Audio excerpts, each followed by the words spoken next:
শুদ্ধ প্ৰসিদ্ধ জীৱন পথৰ হকে পোনপটীয়া নিভাজ চিধা কথা।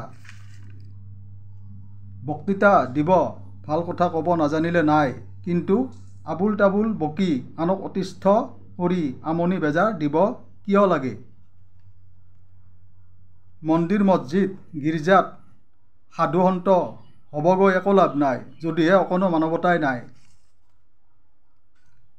নিজৰে জীৱনৰ স্থিতি গতি নাই, কোনোবাক পৰামৰ্শ আদেশ দিব যায় নিজৰ জীৱনৰ গতি দিশৰ কথা নভবা নিচিতাকৈ আনৰ দৃষ্টিত হীনমন্যত হ'ব কিয় যায়। প্ৰেম দুখনি হৃদয়ৰ কাতৰ স্পন্দন, ফেশ্বন ষ্টাইল মেকআপ ডিজাইন বুলি ভবা কথা নহয়। আপুনি কিমান পৰিমাণৰ মানুহ এবাৰ নিজক সুধি চাওক আৰু তেনে ধৰণে জীৱনক পৰিচালিত কৰক। তুমি কি খানা, কিমান ছুপাৰ খানা খোৱা আনক কিয় হাই লেভেল মানুহ ধনী মানুহ বুলি পকপকাই ফকফকাই আওপকীয়াকৈ কোৱা মই অমুক খাওঁ, মই তমুক খাওঁ, মই ভৌক খাদ্য খানা খাওঁ বুলি। আপনত্বৰ পৰিচয় সুখত দাঁত জিলিকাই হাঁহিৰে নহয়, দুখত চকুলো টুকি সহায় সহযোগেৰে, পাৰে যদি লগ আদৰি আপোনজনক। জয় হিন্দ আদি ধ্বনিৰে দেশপ্ৰেম হয় জানো? কৰ্ম পৰিশ্ৰমৰ দায়িত্বৰ গভীৰতাৰেহে দেশপ্ৰেম হয়নে নহয়? কথাখিনি সত্য।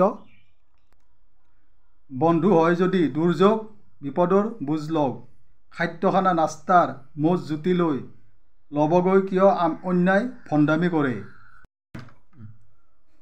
স্বভাৱ চৰিত্ৰ ভাল নহয়, গ্ৰহগতি ভাগ্যৰ অজুহাতেৰে কিয় কয় মোৰ নচিব কপাল ভাল নহয়। ঈশ্বৰ প্ৰভুৱেও আমাক এবাৰ ঘূৰি ফিৰি নাচায়, ভগৱান মিছা বুলি কিয় কোৱা। স্থিৰতা ধৈৰ্য অলপো নাই, মান সন্মান তেনেহ'লে কেনেকৈ পাবানো। মানৱ জীৱনত কপাল ভুকিয়াই সুখ দুখ কৰি মাতি চিঞৰি হে গড আল্লাহ প্ৰভু ঈশ্বৰ কৃষ্ণ ভগৱান বুলি।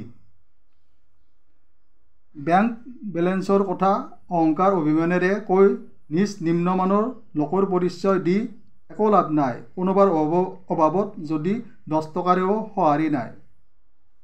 কৰ্ম দায়িত্ব নাই, ভগৱান মাতি স্তুতি কৰি ধৰ্মক ধিয়াই কেনেকৈ জীৱনত প্ৰাণ মন ভৰাই সুখ সন্তুষ্টি পাব।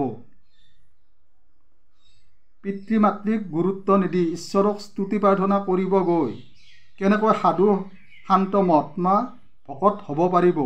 ঈশ্বৰৰ চকুত ধূলি ছটিয়াই। লিখা পঢ়া ভালদৰে নাই, চৰকাৰক ধৰ্ণা দোষ দিবগৈ একো লাভ নাই, চাকৰি আমি কিয় নাপাওঁ বুলি ক'বগৈ। দুই এটা বেয়া লেতেৰা শব্দ কোৱাই বহু গুণে ভাল। খঙত আপোনৰ আপদ বিপদৰ খবৰ সোধাৰ সুৰুঙাৰে গৈ কোনোবা আপোন চুবুৰীয়াৰ চকুত নানা কৌশল বুদ্ধিৰে ধূলি মাৰি কোনো বিশেষ আপোনৰ লগত শাৰীৰিক সম্বন্ধ কৰিব, যৌন শক্তি পূৰাব যায় সমাজত কুসংস্কাৰ কৰিব যোৱাতকৈ।